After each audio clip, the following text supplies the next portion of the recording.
If we cause the people to be dependent upon the government will grow more powerful and the people will become weaker. It's all in righteous control. I've been to many nations where the nations are so corrupt, the people are suppressed. We don't want that in our families. We don't want that in our churches. We don't want that in our community. We don't want that in our businesses. We don't want that in our government. We don't want that in our school systems. Come on. Righteous control. This is simple. Leading, influencing, and impacting people or society by taking authority in the areas of our God-given responsibility.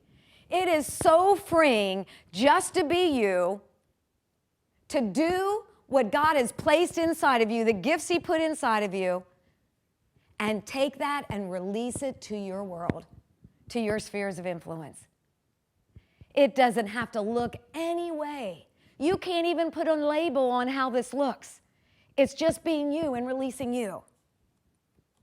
So the reservations of godly women, I'm going to give you a couple reservations. Number one, I am so afraid. You know, I'm bold, I'm assertive, I'm passionate, I want to lead this, I want to do this, I have all these desires and all these dreams, but I don't want to usurp authority. Because guess what? If we're really godly, we want to obey God. If we're really godly, we don't want to do anything that hurts the heart of God. But remember, usurping authority is taking authority, rule, or responsibility that does not belong to us. So if God has given us something, we have a responsibility to take dominion, govern ourselves to release what He put on the inside of us. It would be very sad for me to have the ability to sing beautifully and not use it for the King. I don't have to take responsibility in that area because I can't sing. But if I could sing, I would want to use it for the King. If I can administrate it, I want to use it for the King. If I can preach, I want to use it for the King. If I can be a corporate consultant, I want to use it for the King. So whatever God has placed inside of you as an individual, when you take responsibility for that and you use it for the advancement of the kingdom of God, you're not usurping authority. And when you go in under, if I go into someone else's church, I understand their culture. I say, what do you want? And I do not go in and shake up their culture unless they brought me in to do that. I'm going under somebody else's authority. We oversee about 150 ministers, and we're supposed to be overseeing them. We don't go into their church and tell them what to do. We go in and serve them. We go in to help build a platform for them so they can succeed, not to control them. It's their vision. God placed them there. That's usurping authority. See, there's a difference between dominion and authority. Dominion is to tread down, subjugate, reign, rule, and overtake. We do not do that with people, but we do have places where we walk in authority. And I might not get to this later, but we can use this in the home. The husband is the head of the home. And we say, what does that mean? It means he's the authority. A pastor is the authority in the church, not the people, the one that God planted there. He is the delegated authority in that church. And he's surrounded by people who have responsibilities that speak into that. But God has put the pastors as responsible, just like He's put the man responsible over the family.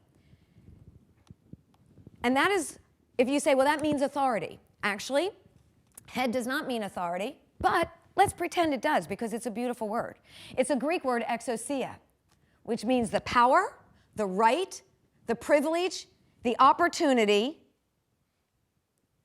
the ability, and the root word is rabbah, meaning to increase in every aspect. So if I'm walking in righteous authority, I have the honor, the privilege, the right, the ability to cause others to increase in every aspect of their life. And so, if we're walking in authority, that's what our authority is for. Your authority in someone's life will empower them. Who's going to have a problem with that? It doesn't mean that as far as the husband being the head or the pastor being the head. Really what it means is the source of life. Just as Christ is the head of the church, he is the source of life to the church. My life comes through Jesus. And what is the husband? He is the source of life for the family. He's not taking dominion, pushing down, subjugating. No, he's taking authority so that they can increase. He is the source of life so that each one can fulfill God's purposes in their life. That your children can arise. Why did he make one? This is in Malachi. Why did he make one? So that there could be a godly seed. So what is the husband? The husband is the source of life. So if the source of a river is pure, what type of water will flow down to that river, through that river? Downstream, we're getting pure water. But if the source of the river is contaminated, what type of water will flow down? Contaminated water. You don't want to be drinking water out of a stream where there's a lot of cattle up above, doing their thing. You don't want to do that. You want to purify the water, right? But if it's pure water coming from a mountain stream, you can drink right from it because there's nothing to contaminate it. That's what it says. Husbands, you are the source of life. Pastors, you're the source of life. Employers, you're the source of life. Whatever place you've been delegated responsibility, you have the honor to be a source of life. Oh, it's easy preached and hard practiced. Because that means I got to work on me. My life needs to honor the King so that I don't even have to preach. My life and my attitude will release blessing and favor upon every person I have an opportunity to lead. That's the power of leadership. So once again, my definition of righteous control was using what God has given me to bring fruitfulness or increase to every aspect of my God-given responsibilities. Okay, the second battle that women have, if they're gifted, especially if they have stronger personalities, what if I'm a Jezebel? I don't want to be a Jezebel. I was called a Jezebel a whole lot, and I'm going, God, I don't want to be a Jezebel. Am I being a Jezebel? And I'd pull back, and I'd stuff the gifts inside of me, and I'd come in because I was told that all a pastor's wife could do, you could never be a pastor, all a pastor's wife could do would be sit there and look pretty. That's all they were permitted to do. That's what was told me 35 years ago. That's all I was allowed to do. And so I stuffed all these things inside of me. And God, guess what? At 24, 25 years old, I could sit there and look pretty. The older you get, the harder it is to do that. So I just can't do that anymore like I used to. So, but every time I released the gift inside of me, even if it was just administrative, I worked for the FBI. I ran companies. Why could I not, business-wise, run a church? I could. I had the ability to do it. And my husband sure didn't want to do it. He didn't like that stuff. And so I was doing those things, and I was called a Jezebel. But I want you to know, a Jezebel is also not gender neutral. It is a demonic spirit. It's a lying spirit. It's not a man or woman thing. Anyone can be a Jezebel. A man can be a Jezebel, just like a woman could be a Jezebel. It's not about personality. It's not about calling. It's not about their accomplishments or their lack of accomplishments. Let me give you some keys to recognizing a Jezebel spirit. And if we see these things in our life, guess what? Through humility, we shift our mindset, we repent, and we can be free, right? If we don't see these things, be at peace, all right? So number one, easily offended, unforgiving, and wounded. People have to walk on eggshells around me. They say something, I'm quick to be offended, quick to get angry, quick to attack, quick to defend myself. Those are the symptoms of my control. I gossip. You know what gossip is? It is a strong manifestation of unrighteous control. I'm trying to cause people to see things my way, turning them against somebody else, and usually the one who's in authority. If anyone's gossiped about in the church, it's usually those who lead. Come on. Don't shout me down because I'm preaching real good. Come on. It's true. But see, to gossip and try to manipulate someone literally is a manifestation of opening ourselves to a Jezebel spirit. One thing about that, it's always somebody else's fault. I'll tell you one thing beautiful to protect yourself is always be teachable.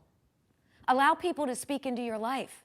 And when people speak into your life and you take that and receive that, not only do you grow and advance, but you literally dismantle every strategy of the enemy that wants you to rise up. Hey, listen, I lived in D.C. back in the hippie move, back in the women's liberation, the beginning of that. I was a woman's liber. I burned my bra when I didn't need to wear one. I'm telling you, I was assertive, and I didn't want equality with men. I wanted to be better than men. I wanted to stop on every man. If a man got in my way, they were my enemy, and I was going to do everything to stop them. Now, that was all birthed from woundedness and hurt and pain because I was molested sexually from the time I was 2 years old to 9 years old. So I grew up with this fear of men, fear of being victimized, and it led me in to really what was a Jezebelian potential. Number 2, demonstrate power through the strength of their arm. Instead of being able to say, God, this situation I'm struggling with, but I'm just going to rest and trust you. God, you're my vindicator, and you will defend me in every situation. So as long as I'm obedient to you, the battle is for you to fight. It's not my battle to fight. It was about a year ago, someone came and he says, I need to tell you what these people are saying about you. And I said, I don't want to hear. Because first of all, I'm not going to defend myself. It's not my battle to fight. I said, what we need to do is pray for them because what they're doing is hindering them. What they're doing is hurting them. And right now, my heart is breaking for them that they feel like they have to control people's opinion to come against me. And you know what? It just fizzled out. But I made a decision a long time ago. I was not going to waste my emotional energies on critics and cynics and things I can't control. It's liberating to just rest and let God fight the things we don't have to fight for ourselves. So instead of being able to rest in that, what happens is they step out and they fight. They shout, they pout, and they try to throw out or figure out something to get what they want. So if I don't get what I want, I'm going to shout about it, I'm going to cry about it, I'm going to pout about it, and I am literally going to try to figure out how I'm going to get what I want. And isn't it true? Somebody wants something and they don't have any money. Guess what? If they really wanted it bad enough, they'll figure out a way to get it. So I'm stepping and I'm demonstrating by the strength of my own arm rather than trusting God. Number 3, it's an inability to trust. Therefore, it's very difficult to trust. Can you trust somebody who's trying to control you and they're critical of everything you do? You never do anything good enough? Man, the thing that empowers us is validation. The thing that builds us is validation and honor and genuine love, not external control. It's rooted in fear. They're driven by what they want and by what they need. Number 5, a manipulator, which once again is deception. It's manipulation through fear and ultimatums. If you don't do this, I will do this. And whenever we start getting into ultimatums and manipulation, we're opening ourselves up to not just a spirit of fear, but things that could even grow into something more.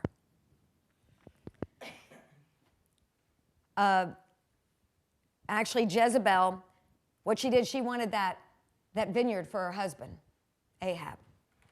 And Naboth wouldn't give it to her. So long story short, she had him killed. She was going to get what she wanted to get by whatever means. Number 6, hard thoughts and hard actions. So if we get rid of hard thoughts, we'll get rid of hard actions. But as long as our thoughts are hard and harsh and critical and demanding and commanding and attacking, then our actions will follow suit. Number 7, very defensive and unteachable. If you try to speak into somebody's life and they flip out, they cry, they yell, and if that doesn't work, they'll try something else, and then they'll start gossiping or whatever it might be, or they'll attack you or say, you may never see me again, or I'm never going to talk to you again, and I go, you're lost. Come on. And see what happens when you don't let a controller control, you know what happens? One of two things. One, they'll get healed because this control isn't working. So maybe I need to deal in humility with what's going on inside of me. So it's really loving, not letting a controller control. Or they might leave. They'll walk away.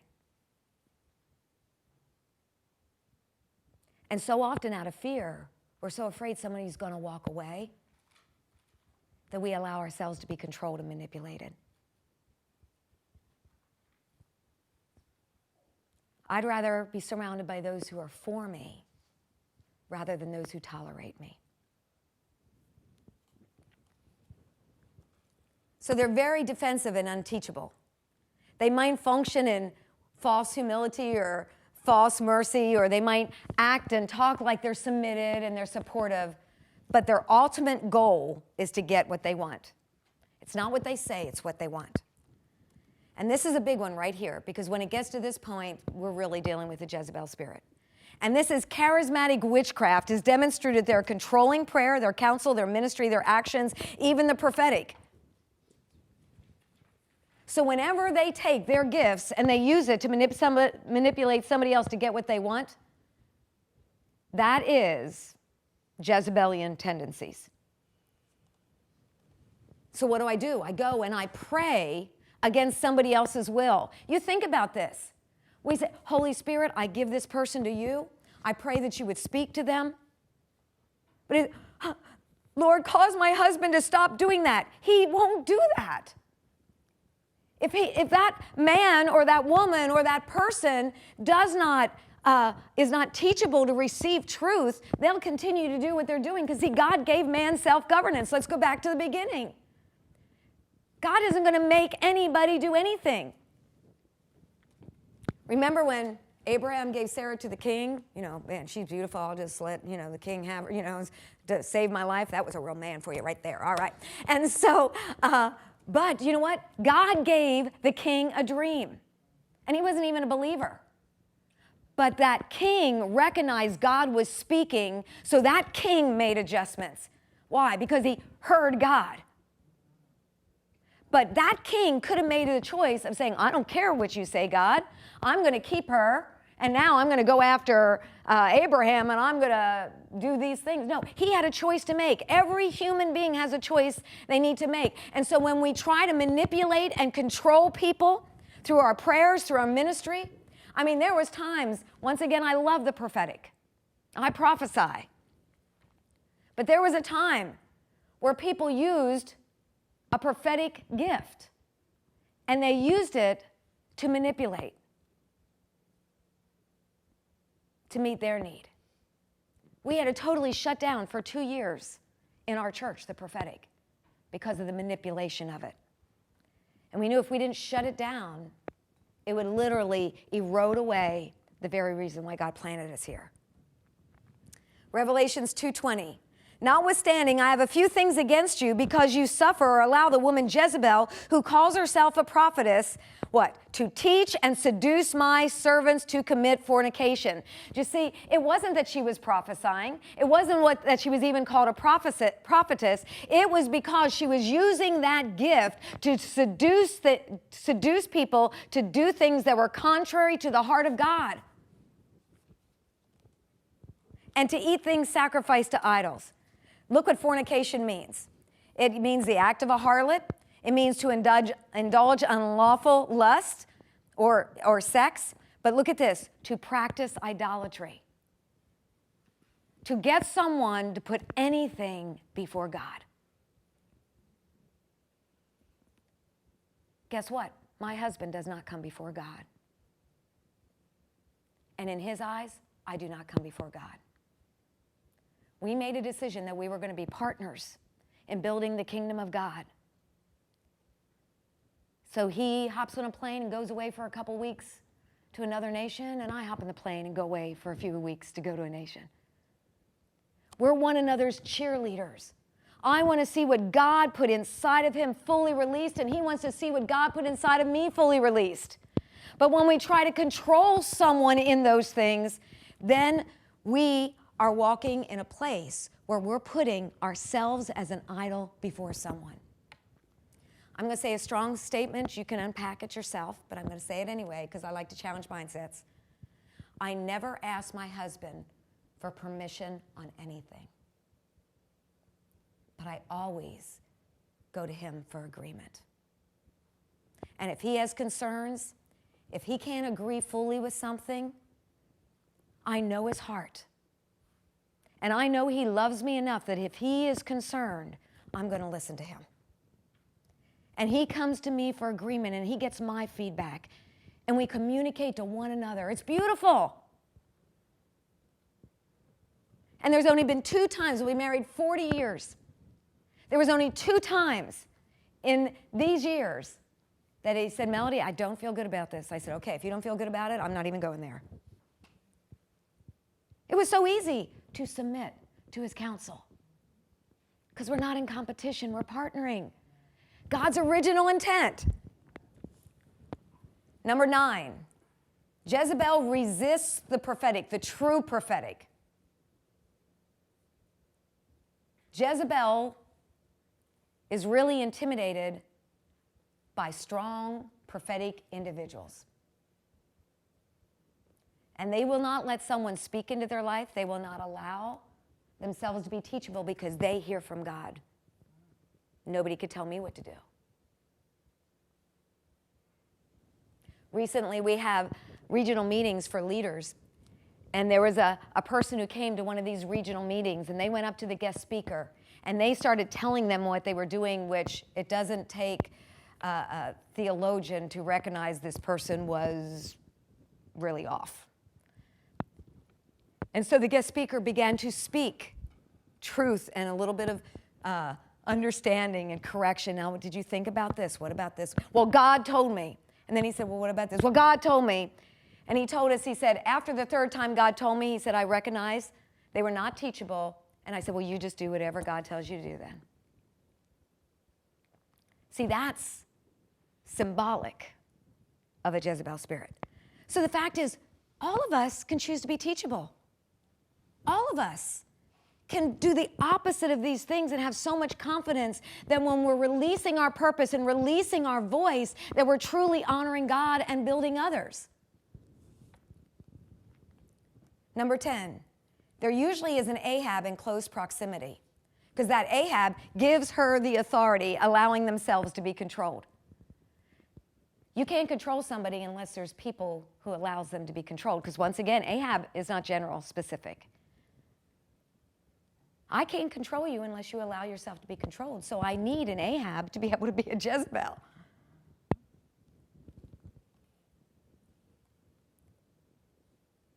If a man is a Jezebel, he appears to be a hard husband, but does not exercise godly authority. They're the boss, but they don't take responsibility. Other extremes, they may appear completely emasculated. If a woman is a Jezebel, she may act submitted or domineering, depending upon their personality, but it's still control. Either overly responsible or they pass the buck, blaming her husband for what she really wants to do. Through the years, I've seen a lot of women, they do exactly what they want, but they tell you, I'm sorry, I can't help clean the church, but my husband doesn't want me to do that. I thought, you don't listen to your husband in anything else. Why would you listen to him on this one, you know? So remember my definition, once again, for the 3rd time, of righteous control, using what God has given me to bring fruitfulness and increase to every aspect of my God-given responsibilities.